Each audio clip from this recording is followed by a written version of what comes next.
is love on the Queer Family Podcast. Love is love. But if we were to have a child and say we had just a white child, I feel like it does nothing but hurts her in the narrative of I'm surrounded by white people in my family. So I feel like I would come to a situation where people wouldn't necessarily love the fact that we would get a black donor as well. And I would hate to take that away, from another black family. It's just a lot of convoluted things. Because there's such a shortage of black donors. Correct. California Cryobank, you listening? Right. You listening? Yeah, get on that. But you know what I mean? Yes. Oh, I didn't even think about that. Taking those donors from black families Correct. who really. Yep. Ooh, this is layered. Well, hello. Welcome to the Queer Family Podcast, the show all about family, but with gay. My name is Jamie. I'm your host. And if you are looking to find stories that uplift, highlight, normalize, and celebrate LGBTQIA plus families and all of our beautiful identities, you've come to the right place, folks. And I'm happy to have you here. And today's episode does just that. Highlights, uplifts, normalizes, and celebrates one particular LGBTQ family. I had the wonderful opportunity to sit down with Cara Cochrane, also known as Karis_ATL on the social media. If you don't follow Cara, you're going to want to go do that because she's doing a great job to represent our families out there in the socials, as the kids say. They don't say that at all, but I felt like saying that. But she sat down with me and we talked about how she came out later in life after she already had a kid. And we get into a really great discussion about representation and how much it really does matter for us LGBTQIA folks. And we talk about how she and her love of her life met and created their beautiful blended family and the beginning of their social media channel. And it's a really wonderful conversation and eye-opening in so many ways. And I had such a great time talking with her. So you're really, really, really going to love this episode. But before I roll that tape, before I do it, we got a voicemail, y'all, from the aunt of one of last week's guests, Chelsea. Okay, so if you haven't listened to last week's episode, you got to go listen right now. It was a beautiful, beautiful conversation. We talked about transitioning while undergoing fertility treatments and finally making that beautiful family that they have right now. It's gorgeous conversation, gorgeous humans. I had such a wonderful time talking to them. And Chelsea's aunt reached out, gave us a call. And you know what? You just have to hear what she has to say about listening to the episode and what it gave her. Okay, take a listen. Hi, Jamie. This is Chelsea's Aunt Jenny in Washington State, who you had on the most recent podcast. You had Chelsea and Megan, and they were telling their journey and their story of having given birth to their baby Jameson. And I just wanted to let you know that so many questions I've had about Chelsea's journey and didn't ask because even as stated in your conversation with them, it's rude to ask these questions, or at least that has been my interpretation. And I really haven't had an opportunity to really sit down and talk to Chelsea about the last 3 years, in particular. But I just wanted to thank you for your podcast. I'm so glad that they came on and that helped to answer many of my questions and questions Chelsea's extended family may have, and also increase my compassion for the whole community that your podcast represents. So thanks again. And Jameson is the handsomest little Irish lad. And also, Jamie, I do not like the sound of my voice recorded. So, though I am fine with you sharing it on your podcast, like you stated somewhere, I don't like it, but in support of Chelsea and Megan, if you want to do that, feel free. All right. Peace. Bye. OMG. Right, y'all? I almost cried when I listened to that the first time. Way to go, Auntie. Way to be an ally. Thank you. Thank you for reaching out. Thank you for explaining, the impact that this show had, the impact that it had on your family even. I really appreciate you. I really appreciate. Who knew the allies were going to show up like they have? Oh, yay. And I want to say one more thing, because I did say in last week's episode, don't ask those rude questions. I guess I don't mean it like that. Like, intent matters. So if you're coming at us with a malicious intent when you're asking about how we made our families, if you're it's low key, like giving me like, ooh, you're a groomer energy, I'm going to know. Right. And I'm going to know you're not asking from a place that comes from really the heart. But if you are coming from the heart and you really want to know, like I would want to know how my lesbian friend made her children, you can ask. You can ask. We see your intent. We see it. I really appreciate that phone call. And thank you so much. And, shout out to those allies, because let me tell you, Chelsea's auntie was not the only ally that reached out and gave us some stuff about what this show means to them. So I actually didn't know that there were that many allies listening. So thank you. And you're going to hear more of them in the episodes to come. It warms my heart. I cannot even explain to you how much hearing from any of you, but allies, warms my heart. So if you want to reach out, if you want to leave a voicemail and be featured on the show, you can even leave me a video and be featured in the video episode as well. You can also just be anonymous and send an email. You can send me a DM, just queerfamilypodcast@gmail.com or the Queer Family Podcast across all the socials. Or give us a call at 646-470-1840. I want to hear from you. I really do. I want to hear from you. And right now I want to know how this show impacts you in a good way. I don't want to hear the negative stuff. Please don't send me negatives. I'm not a groomer. None of us are groomers. Oh my God. Go follow us on all the social media too, especially YouTube at the Queer Family Podcast, because for some reason we are in some weird, crazy, scary algorithm over there where we are full of, let's say, homosexual haters, shall we? It's crazy. I don't even know. They're coming out of the woodwork. So go follow us over there. Give us a follow. Give us some love. Don't forget to rate, review, subscribe, do all the things. It means the world. And don't forget to join my Patreon, because that also, every little bit helps. Every little bit counts. And, I want to roll the tape. I freaking love you all. You're all amazing. And I'm so glad you tune in week after week after week after week. Thank you so much from the bottom of my heart. I love y'all. Mwah. All right. Helen and Beulah. I think Helen might be starting her own blog soon on our website.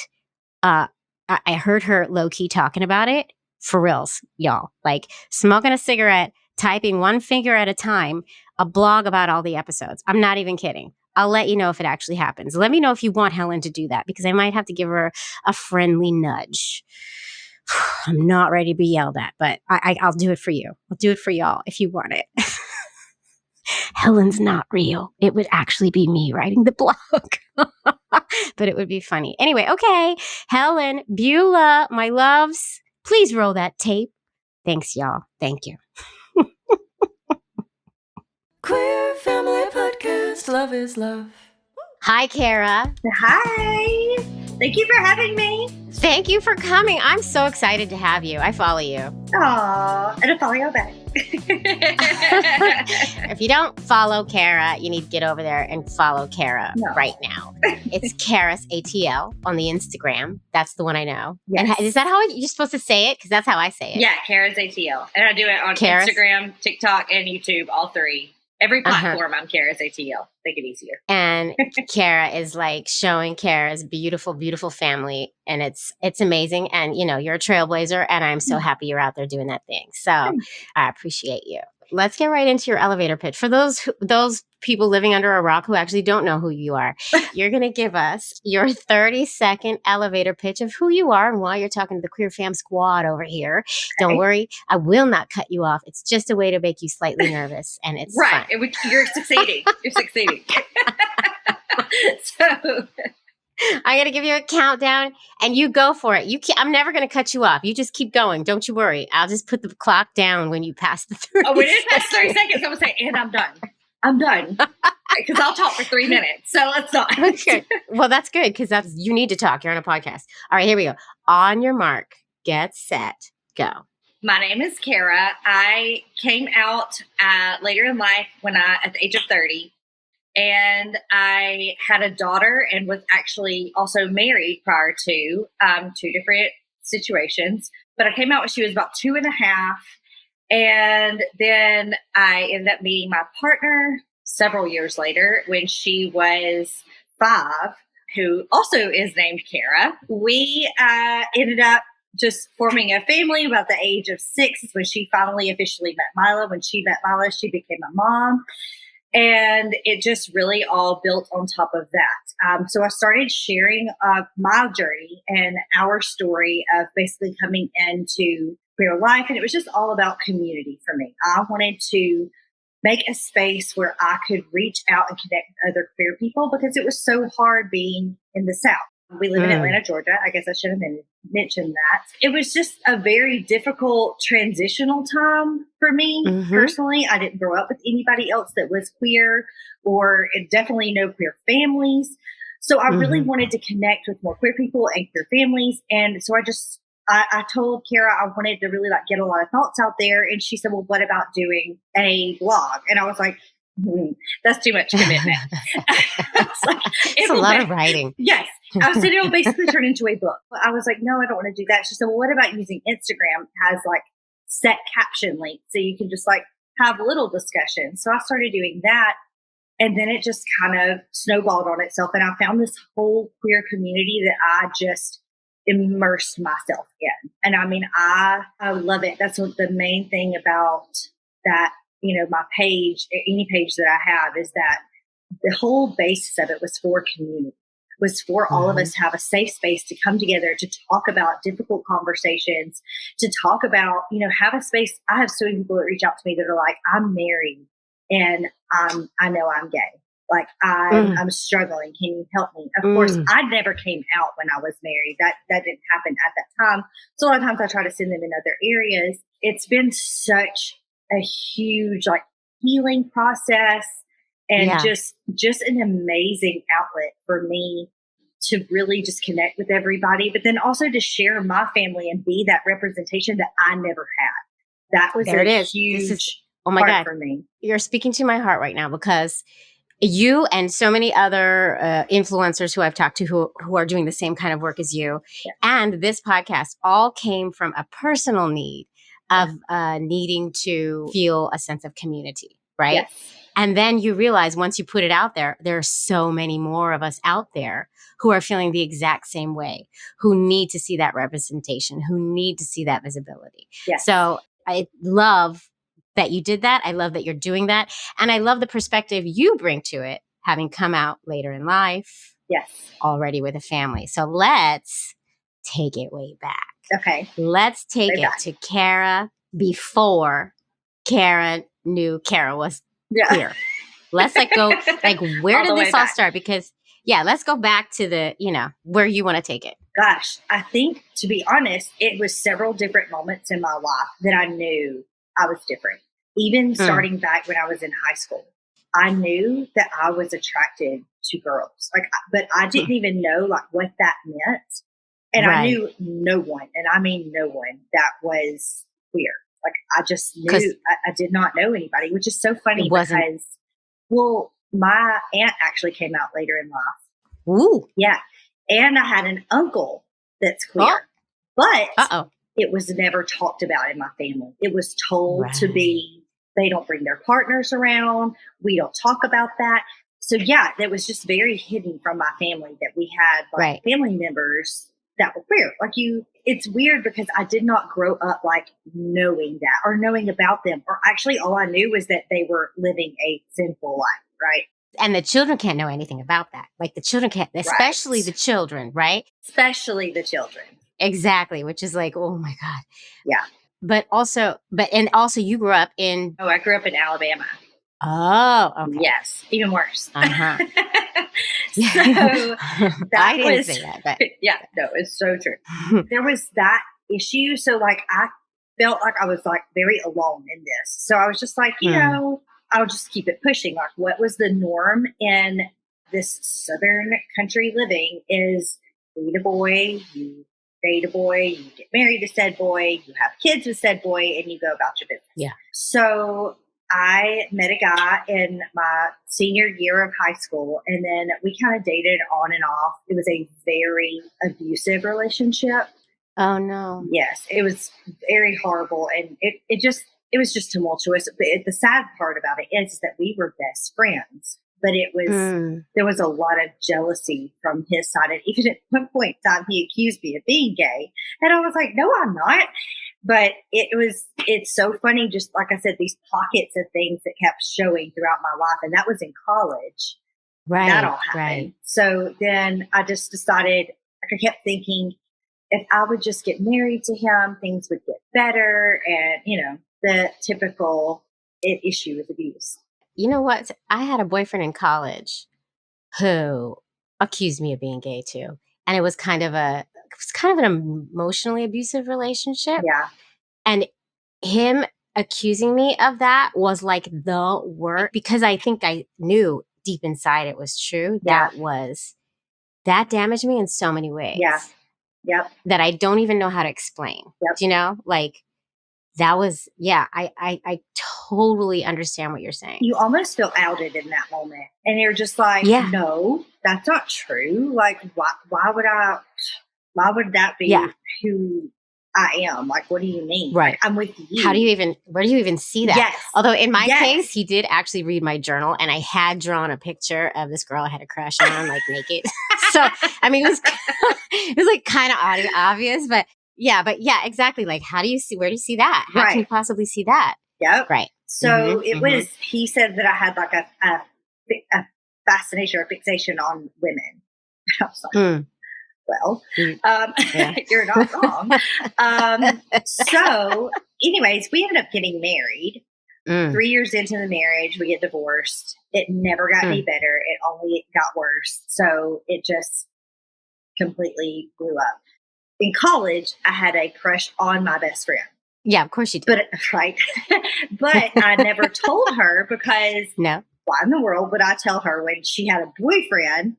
And I just really didn't think that was the trajectory of our, like, again, I had never been around queer people. So I was like, how do I even navigate this? Like, I don't know. So wait, our stories are kind of parallel, because I had a crush on my best friend in college, never told her at all, ever, even though I was surrounded by queerness, because I went to musical theater. I was surrounded by queer people. Yes. Also, I'm from San Francisco. So queer thing, oh, gosh. I don't know. I don't know what my personal issue was, but never told her. She's gay now, by the way. Anyway, okay, go ahead. Oh my gosh, how funny. So that just never came to fruition at all. So then fast forward, we get married, we get divorced. I meet this girl that I'm taking like on an interview with my company. And she's like, can you tell that I'm gay? Or she said, can you tell something's off with me? And I was like, no. I'm like, you're completely normal. And she was like, you can't tell that I'm gay? And I was like, you're gay? Like, it like never even resonated with me. She was like, I don't even carry a purse. And I was like, well, I mean, that doesn't make me think that you're gay. I don't know why you would think that like, those two things never connected in my brain. That's so lesbian. And she was very femme. So I'm like, no, I didn't initially think because you carried a clutch wallet thing that you were gay. Anyway, it was just so funny. But from the second she said that, you could cut the tension with a knife in that car. It was so palpable. And it got real like, oh, like this is where we are. And so it just became very much, we had an intense relationship from that moment on. But of course, like I knew, like as the person interviewing her, I was like, I cannot do anything. I wouldn't even know what to do, even if I could. But I was like, I'm not doing anything. But we stayed talking for several months after that. Because you were like, okay, I need to know more about this. It was, to me, an opportunity. Yeah. And was she like low-key hitting on you? Like, was she attracted to you? So yes, like what she figured out, I think that she was like, oh, she actually might be interested in this. She started kind of like reciprocating the same kind of vibe that I was giving off, clearly. So it just became like real intense. And like I said, nothing ever happened, but we stayed in communications for several months. And then communications fell off, I'm sure because she met somebody or whatever. And then also because like I wasn't ever going to do anything. Like I was terrified, but I was like, oh my gosh, this is somebody. So anyways, fast forward again. I meet this other guy. We start dating. We have a very tumultuous relationship. Again, I end up getting pregnant though. And that's how Milo was born. He is there initially like in the infancy and then it's gone and he's never been around anymore. He's never really been around. Nope. And you were never married to him. No. So there's that piece of it as well. So you like already started that lesbian baby making journey. You got yourself a sperm donor like way beyond. Yes. It's like the OG sperm donor. Yep. So I said, let me just be prepared. Yeah. So then it still took me again like 2.5 years, like once Milo was 2.5 years old, to finally be like, you know what? Like I'm done caring about what everybody else feels about this, because that was my biggest thing. Like I just didn't know how to navigate it. I had hit basically rock bottom at that point, but it was at that moment that I was like, I'm done living for everybody else. I'm actually for the first time in my life going to choose me and live for me and fuck everybody else. If you don't like it, we're just going to have to like part ways, because I'm going to have to start choosing myself. And that was when I first came out.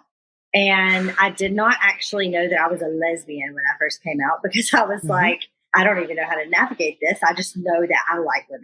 And you've never tried anything, right? Like you've never done anything. Right. Yeah. So then it was about, I dated several different people, but nobody had ever met Mila.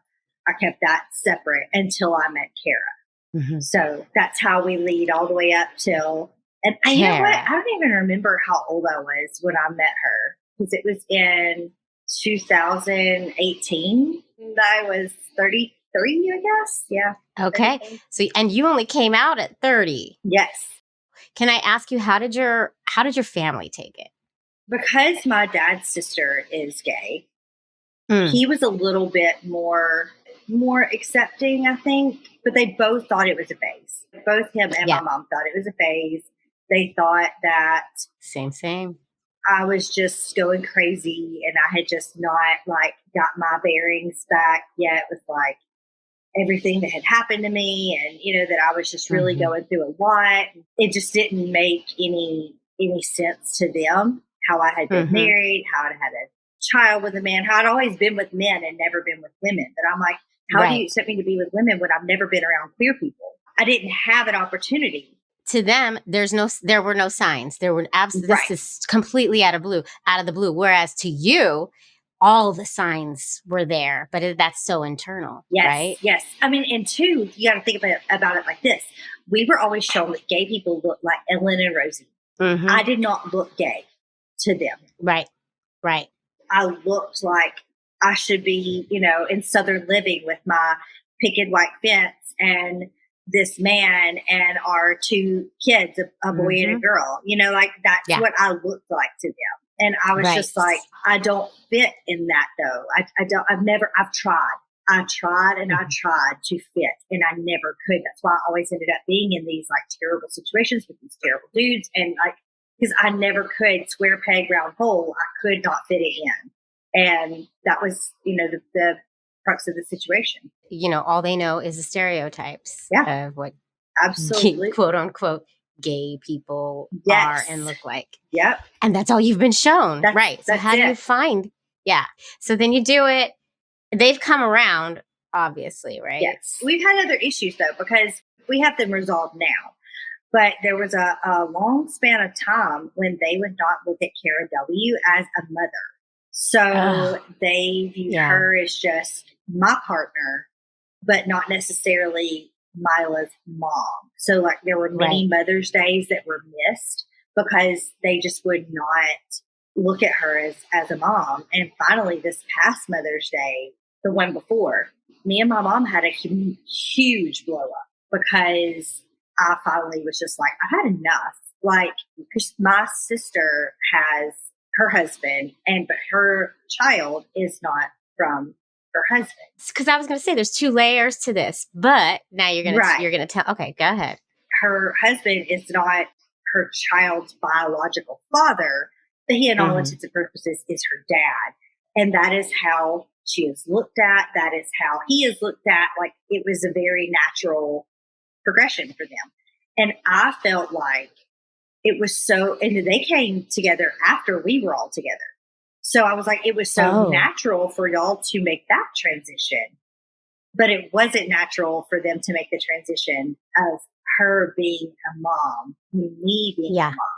That was a big, like, not only like sit down, let's rah it out, but then also like a big moment of recognizing that 2 mom families, in fact, mean that 2 moms. That means there's 2 mothers to say Happy Mother's Day to during Mother's Day. Like, it was just, and my mother said, it's a thought I had never thought about. And I was like, but that's exactly the problem, and exactly why it's so important that we have the representation that we have, because it's something you never thought about. It literally went over your head for years. And, you know, I just feel like that's something that I think people just don't realize. Like, they don't understand what a 2 mom family goes through when someone doesn't get recognized as another parent. They're just a fluff character. That's what I kept telling them when I was arguing with them. Is I was like, so basically she's just the fluff character in our life. It does all these things for our family. Right. But you just see her as what? An add-on? Right. It just didn't make sense to me. Yeah. I love that you just brought that up. And that's another perspective for the need for representation, normalization, all the things, right? Yes.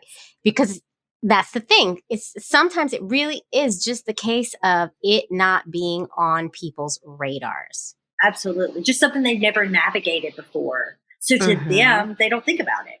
But when you're faced with, you know, a child that is yours that like is wanting that same validation as their sibling, you're going to eventually encounter that issue, and the heads are going to butt together, because I'm going to finally put my, you know, stick my heels in and say, hold up, this is not okay. What's happening?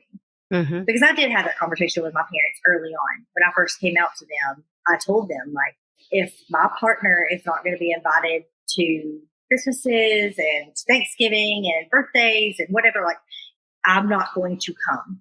I'm going to draw this line in the sand very early on, when I didn't even have a partner. I was just like, I'm going to let y'all know, though, this is the boundary line, and I'm not going to cross that if y'all aren't going to meet me halfway. Yeah, these are my terms. These are my terms, and you got to treat me just like you would treat my brother and his wife, or you know, or my sister, right? So let's take it to, you meet Cara. This is the one. Yes. So how long did it take you to introduce Mila, and like how did you meld the two families? Well, we met in like the fall, early winter of 2018. We met online on the Her app. And so then we chatted online for a while, and then we moved over to texting each other for a while. And then we moved on to talking on the phone for a while. And then we finally FaceTimed. This is a process. It was a process. Cara's a very anxious person, so she would always get real like nervousy, and it ended up being like it took time.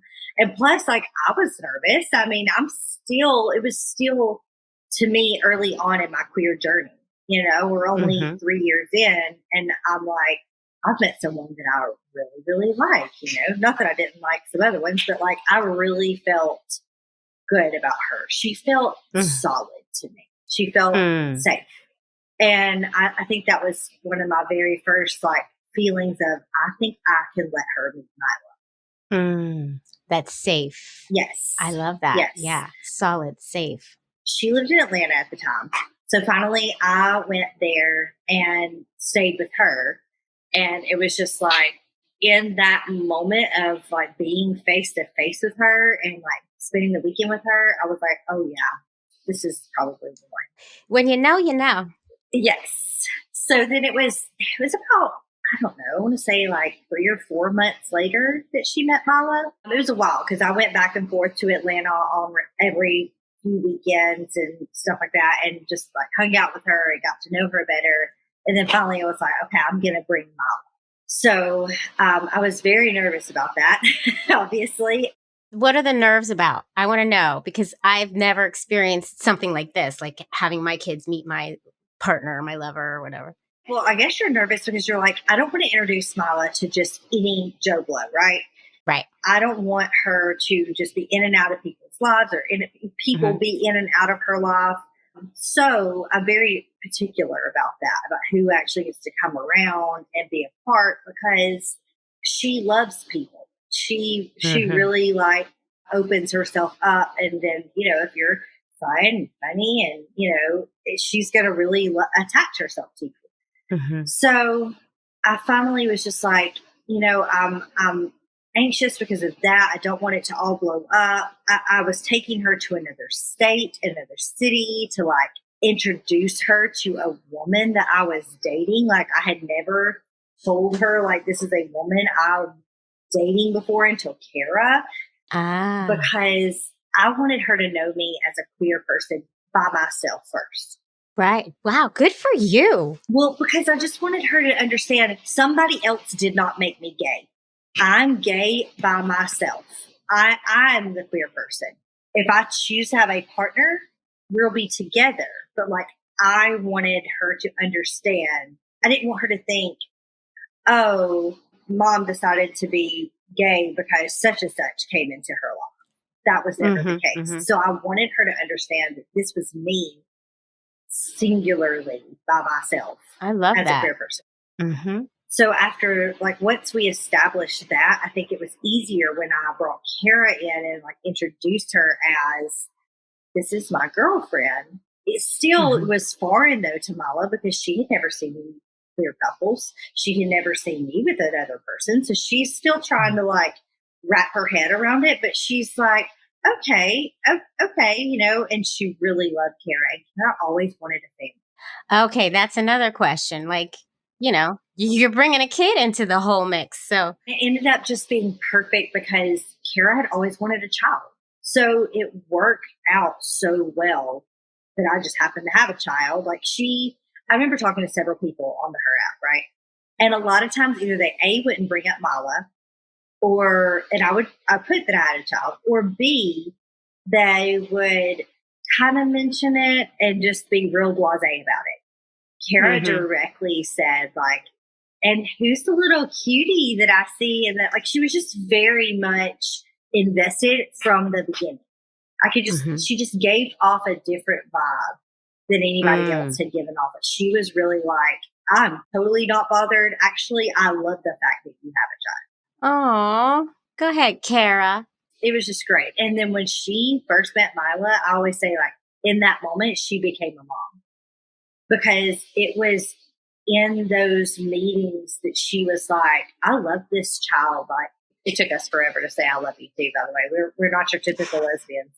It took us. You didn't U-Haul. And this we was did not a U-Haul. It took us like 4 or 5 months to ever say I love you. So, but she, like, she felt that love and that, like, oh, I'm going to protect this child. I want to be here for this child. I want this to be my family. And it was her. And that's so important. Yes. And it was her commitment and willingness right away with her and with me that, like, made me feel like, oh, this is we're forming a whole bond here between the three of us. A unit. Yes. Yeah. Yes. A whole family unit. And it just really was a great, like, I couldn't have asked for anybody better than to come in and really, like, meld into our family like she did. Like, it was so easy. It was perfect. It was perfect. That's, and Mila was how old? She was 6 at the time she actually met her. I mean, and the rest is history. Yeah. Then you moved in. Are you married? No. Oh. That's a whole other journey we're about to take. After, like, we kept going to Atlanta, we finally moved to Atlanta before Mila went to kindergarten in Alabama. And then we were like, okay, we either have to make a decision. Are we going to move and have her go to school in Atlanta for first grade moving forward? Or are we going to do another year apart? And both of us were just like, nope, we're not doing another year We don't want that. No. So we moved to Atlanta and we all got an apartment together. And then we lived in Atlanta for 2 years. And then we decided, instead of getting married, to buy a house. Yeah, well, because, Well, we went through COVID. Yeah. And that's what changed the trajectory of everything. So we were going to get married first, because that was like, Kara wanted to get married first and do all the things. But COVID changed that. We realized in that small apartment, Mala is a very rambunctious child. She has a lot of energy and wants to be go, go, go, go, go. Same. I got 2 of them too. Yeah. Oh, Lord. So we realized real quick that if we were ever going to go through another pandemic, and, at the time we were all like, who knows? This is never going to end. Yeah, that we didn't know it was going to end, or like if this was going to be a revolving door every year. So we were like, okay, we're going to move. So we moved to Marietta and we stayed there. We bought that house. We stayed there for a year, but it turned into a disaster because we moved to West Marietta, which ended up being a very conservative part of Marietta. It was very diverse, but it was very conservative. It was awful. They were trying to remove that piece of Marietta from Marietta and turn the city into another city so that they could run it on its own with its own conservative values. And we were just like, oh, absolutely not. Mind you, just to throw another kink in this chain, and why I'm so grateful we went with our gut feelings and moved 2 weeks ago.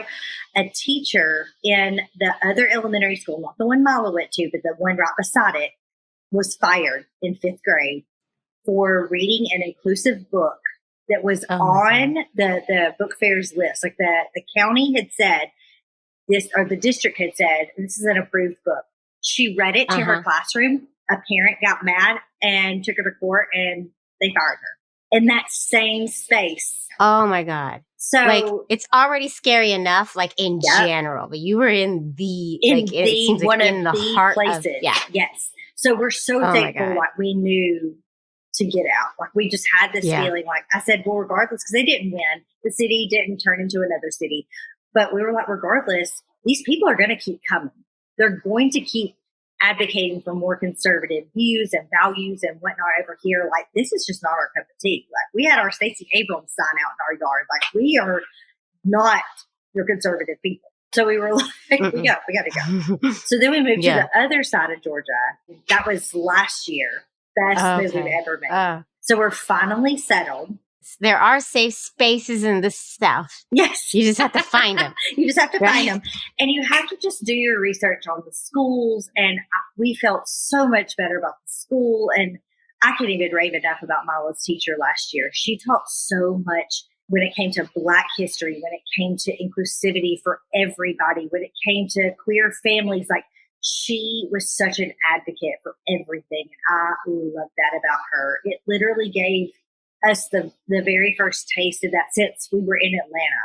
And that's what you need. That's what you need, right? Yes, because every kid wants to see their family represented. They want to see that family. Why kids don't know about queer people, it's not because they shouldn't. It's because we don't give it to them. We don't offer that mom and mom cartoon figures, the dad and dad cartoon figures. We only offer mom, dad, kids. So that's what they think in their mind is the only option. That's why we have so many queer kids struggling, because they don't see it as an option. There's no representation. There's no trans stories out there. None. There's no, none. Nothing. It's really sad. And there's this crazy myth, among people that children aren't ready to hear about that yet, because in their minds, you talk about queerness and you're talking about sex. Right. And that couldn't be further from the truth. Absolutely. Right? Absolutely. If my kids can know about gay people from birth, everybody's kids can. Yep. Right. And people are sitting here thinking, Mila's 10. People think all the time, oh, you shouldn't be talking about things of this nature with kids. Well, let me just tell you, this past summer, Mila went to summer camp. And this little girl was talking to her, not only about her having 2 moms, but about what our religion is. What do we believe in? How does that affect how her mom believes that we're not okay? Like, we should not be a couple at all. We shouldn't have a queer family. Can they be friends because her mom's beliefs versus our beliefs? And kids are talking about these things. So the They fact that you're are. trying to Oh not my show God. them these things is only fueling the fire that they're going to talk about it on their own. You Yeah. might as well give them truth and representation and let them figure it out on them for themselves, because they're going to talk about it. They're at that age. Yeah, totally. They're going to navigate it one way or another. Right. And spewing hatred about, oh my God, I don't even, you know what I mean? Like, Yeah, it's wild, but it's so crazy because the little girl was like, I don't have a problem with gay people. Like, I don't have that. That's my mom's issue. And she also doesn't have a lot of friends. And Mila was like, well, maybe I could see why. And I was like, oh God, Mila. But, you know, that's kids. They're just going to tell the honest truth. So yeah, it's one of those things that you do have to be careful in some situations, because we're two moms. We always like to put that. We go to every school function together because we want people to, number one, for people that know Mila to realize she has two moms. Because if, let's say we want to have a birthday party and we want to invite the kids and their mom or dad or whoever brings them and they're like, y'all are a two mom family. You know, like we don't want it to be a surprise. It's not. We're not trying to shock you or trick you. We're here and we're present. We're always around. That's the thing I say. When you have kids, you have to be out and proud all the time now, because it's not for your sake. It's for your children's sake. Now, right? Yes. It's 100%. to protect them, because the last thing we want is for our children to feel any of that internalized homophobia or shame. Yes. About who their family is. Absolutely. That we already have inside of us because of the stuff we were raised in. You know what I mean? Absolutely. Right? So, yeah, because even until this day, you know, having to come out 24/7, you know, when you see somebody and they're like, oh, yeah, and your husband, and you're like, actually, it was just kind of weird for me because I'm like, actually, I don't have a wife yet, but you might as well say she's my wife, because I'm like, well, my partner actually, who is a woman, by the way, you know, and it's like, it's like you have to be like my girlfriend, who's not a girlfriend, like girl who's a friend, but like she's like my girlfriend. Right. Exactly. And it gets so like convoluted that you're like, I just wish we would never talked about this. Can we not talk about this? And if the kids aren't there, you can just like be like, yeah, whatever. Okay, my husband. But if the kids are there, no, I don't have a husband, because they need to see the pride. 100%.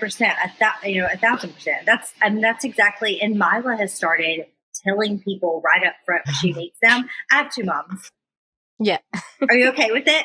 Because she's like, I don't want to waste my time with with somebody that's not okay with my moms. Like, I want you to know right up front, I have two moms, and that's okay. And if you're not okay with it, that's your problem. So right. Good for Mila. You know, and the kids are going to change the world. That's what I keep saying. And I also have to say, it does feel like we've gone backwards. 1,000%. You know, we have went backwards in so many ways. And while, yes, we still have a right to get married and whatnot, those things are still there. But we have went backwards in how much hatred is able to be spewed now over the queer community, over our trans community, over, you know, queer families. Like it is palpable now. When someone does not accept us, they don't just whisper it. They scream it now. It is so loud. Because it's become a political agenda. Yes. Right? 100%. It's been allowed to be spoken about in a negative way. Yeah. When it used to be like, let's just not talk about them. Now it's like, let's tell about every nasty thing they could possibly think, do, be, you know, and say that is all of them.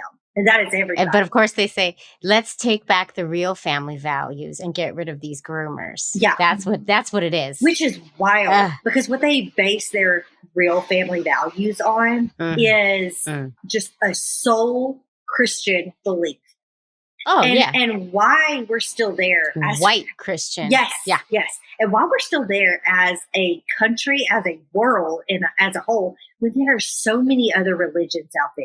It's pushing an ideal, that picket fence with the husband and the wife and the 2 kids and the dog, 2.5 kids, that doesn't really even exist. That is really an exception to the rule. I'm quoting I'm putting this in quotations. You're lucky if you got that set up. Nobody has that set up nowadays. Nobody has that.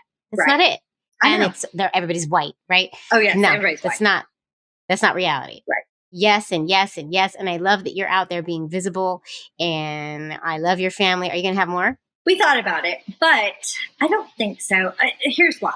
Thinking about raising Mala and bringing another child into her world of being an only child, and then saying like, okay, we're still all a family. And now she knows like, oh, that's got, Mama C's DNA in there and Mommy carried. And like, I would hate for her to think that we were more of a family than like we all were a family.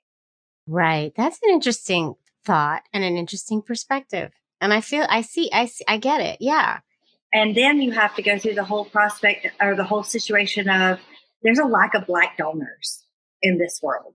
And so then that's another issue, is that I would absolutely want a child that at least looked like Mila. And Mila is half Black. Yes, because because she would want that representation too. She always says, I'm the only Black person in our family. And I hate that for her, because it is a true realization that she has to understand, which she surrounds her own self with tons of Black friends. Like that she is 1000% navigates, within her Black heritage. That's how she lives life. Like if she gets a doctor, she wants them to be a Black doctor. She is very specific on the things that she wants. And we make sure that she has that, as well as I surround her with my own community of Black friends that like uplift her, like all of her aunties, like she has a lot of Black representation. But if we were to have a child and say we had just a white child, I feel like it does nothing but hurts her in the narrative of I'm surrounded by white people in my family. So I feel like I would come to a situation where people wouldn't necessarily love the fact that we would get a Black donor as well. And I would hate to take that away, from another Black family. It's just a lot of convoluted things. Because there's such a shortage of Black donors. Correct. California Cryobank, you listening? Right. You listening? Get on that. But like, you know what I mean? Like, yes. Oh, I didn't even think about that. Taking those donors from Black families who really. Yep. Ooh. This is layered. I don't want to do that. So there's just a lot. There's so much that goes into this decision. And why we finally were like, you know what? I think we're not going to pursue this. And if we go down any avenue, we're going to go down the fostering avenue. And we're really thinking about that, because there's been a couple of kids we've ran into with just raising Mila that were kind of not in such great situations. And we had a conversation that like, what if in this situation, they turned to us and said, can you help us? Can they stay with you? And we've been like, we would do it. So we know that we're leaning more that way. So that's like later down the road. That's going to be a while, but first and foremost, we're trying to get engaged right now. We're trying to get married. You get some things going on. Yeah, we're hoping to be married a year from now. Well, not in this month, or it's too hot. Like in the fall of next year. That's when we're hoping. Okay. So probably should see some engagements pretty soon, at least before that's exciting. The new year. Yeah. I love you. I'm so glad you came and talked, and I think everybody's going to love your story. And I'm so appreciative of you. So thank you so much. Thank you so much. Listen, you're sharing stories that literally mean the world to me, and just sharing queer family stories. Like, it's amazing. What you're doing is everything. So thank you so much for sharing mine at all. I really appreciate it. Oh my God. I'm so glad to have you. Tell everybody where they can find you, all the places. Okay. So they can go follow. Instagram, TikTok, YouTube. I mean, I'm on the other little things like, I can't even think, Lemonade. Threads. Yeah. But I so forget to post on there. But you can find me at Caras, CARAS_ATL on all of those platforms. Perfect. Go follow. Go do all the things. And I really appreciate it. We'll be in touch. This isn't the end. Absolutely. So thank you so much. Thank you, Jamie. I appreciate it. Queer Family Podcast. Whew. Well, folks, I hope you enjoyed that episode as much as I enjoyed it. And if you did enjoy it, feel free to listen to another or watch another. I have so many episodes for your listening or viewing pleasure. Just go pick one and enjoy. There's a lot. There really is. And also, if you really do like this show, please, I know I say it all the time, but please do consider supporting the show on Patreon. You're just going to go to patreon.com/The Queer Family Podcast. You're going to pick a tier, you're going to join, and you're going to get that bonus content. And you're also going to get my love and adoration for the rest of my life. I love you all. Thanks for tuning in. Keep on tuning in, and I'll see you next time. Mwah.